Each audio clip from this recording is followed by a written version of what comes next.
السلام علیکم دوستوں، بہت سی عورتوں کا یہ سوال ہوتا ہے کہ کیا اسلام میں عورتوں کا جاب کرنا جائز ہے یا نہیں ہے۔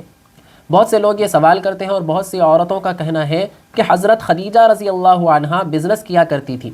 وہ ان سے ثابت کرنے کی کوشش کرتی ہیں کہ عورتوں کا جاب کرنا اسلام میں بالکل جائز ہے۔ تو آج کی اس ویڈیو میں ہم یہی جانیں گے کہ کیا عورتیں جاب کر سکتی ہیں یا نہیں کر سکتی ہیں، دین اسلام میں اس کی اجازت ہے یا نہیں ہے۔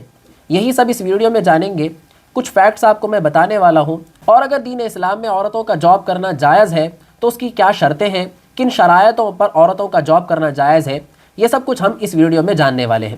تو سب سے پہلے میں آپ لوگوں کے سامنے کچھ فیکٹس رکھنے والا ہوں، ان فیکٹس کو دیکھ لیں، اور میں حضرت خدیجہ رضی اللہ عنہا کے بارے میں بھی بات کرنے والا ہوں، مگر آپ لوگوں کے سامنے میں کچھ فیکٹس بتاؤں گا، اس کے بعد آپ خود فیصلہ کریں کہ کیا عورتیں جاب کر سکتی ہیں یا نہیں کر سکتی ہیں۔ حضرت آدم علیہ السلام سے لے کر حضرت محمد صلی اللہ علیہ وسلم تک جتنے بھی نبی آئے سارے کے سارے مرد تھے۔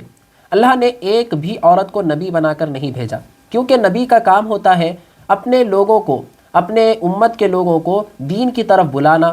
اللہ کے ایک ہونے کی دعوت دینا،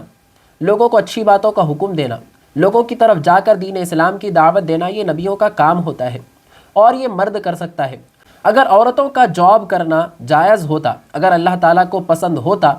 تو اللہ تعالیٰ نے عورت کو نبی بنا کر کیوں نہیں بھیجا۔ اس کے علاوہ جب مرد اور عورت کا نکاح ہوتا ہے تو آپ نے دیکھا ہوگا کہ مرد سے پوچھا جاتا ہے کہ آپ کو اس عورت کا، فلانا عورت کا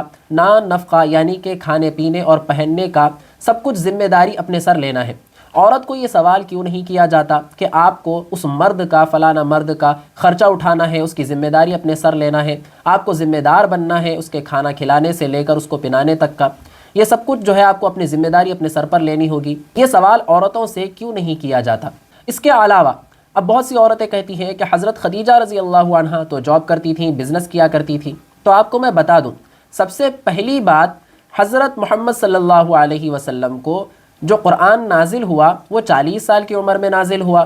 اور آپ صلی اللہ علیہ وسلم کا نکاح ہوا تھا 25 سال کی عمر میں۔ آپ صلی اللہ علیہ وسلم نے 25 سال کی عمر میں نکاح کیا، 40 سال کی عمر میں آپ صلی اللہ علیہ وسلم کے اوپر قرآن پاک نازل ہونا شروع ہوا، اور پردہ تو بعد میں فرض ہوا، یعنی کہ قرآن پاک میں وہ آیتیں جو پردے کے بارے میں اتری ہیں وہ آیتیں بعد میں نازل ہوئیں، اس سے پہلے تو پردہ فرض نہیں تھا۔ یہ ایک بات ہو گئی۔ اور دوسری بات، حضرت خدیجہ رضی اللہ عنہا انویسٹر تھیں، یعنی کہ وہ پیسے انویسٹ کیا کرتی تھیں، کام کرنے والے ان کے غلام تھے، وہ تو ایک انویسٹر تھیں، وہ پیسے لگاتی تھیں، انویسٹ کیا کرتی تھیں۔ جب اللہ کے پیارے نبی صلی اللہ علیہ وسلم 25 سال کے تھے، اس وقت حضرت خدیجہ رضی اللہ عنہا کا نکاح آپ صلی اللہ علیہ وسلم کے ساتھ ہوا، اور نبی کریم صلی اللہ علیہ وسلم جب 40 سال کے ہوئے تب جا کر اللہ کے پیارے نبی صلی اللہ علیہ وسلم پر قرآن پاک نازل ہوا، اور بعد میں پردے کا حکم نازل ہوا۔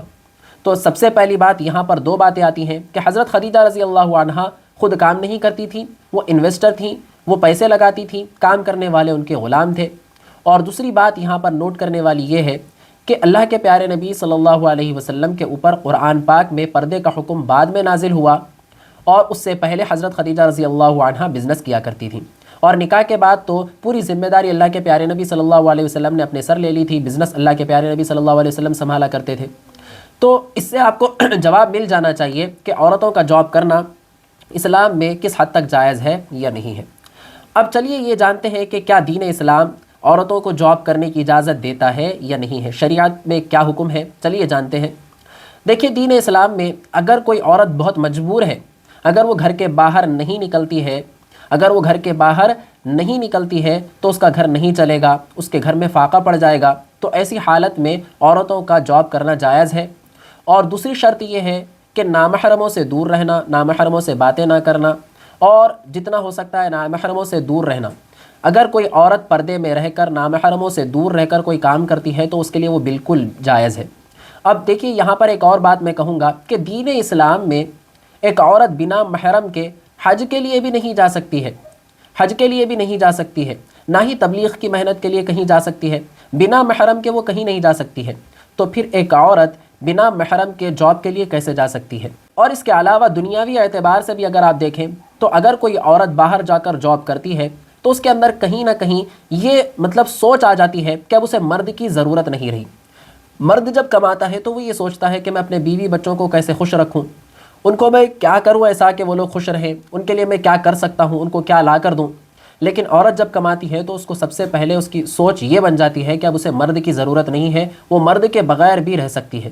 یہ فیکٹ میں آپ کو بتا رہا ہوں، یہ دنیاوی اعتبار سے میں آپ لوگوں کے سامنے پیش کر رہا ہوں۔ اور اس کے علاوہ عورت جب کمانے لگتی ہے تو وہ عورت مرد کے اوپر جو ہے احسان جتانے لگتی ہے، وہ بات بات پر بگڑنے لگتی ہے، وہ یہ جتاتی ہے کہ میں بھی تو کما رہی ہوں۔ بہرحال دوستو، ہر کسی کی اپنی چوائس ہے۔ اگر آپ جاب کرنا چاہتے ہیں تو بے شک کریں، لیکن اسلام کے دائرے میں رہ کر کریں، نامحرموں سے دور رہ کر کریں، پردے میں رہ کر کریں۔ دین اسلام نے آپ کو اجازت دی ہے، اگر آپ نامحرموں سے دور رہ کر، پردے میں رہ کر اگر آپ جاب کرنا چاہتے ہیں تو بالکل کر سکتے ہیں۔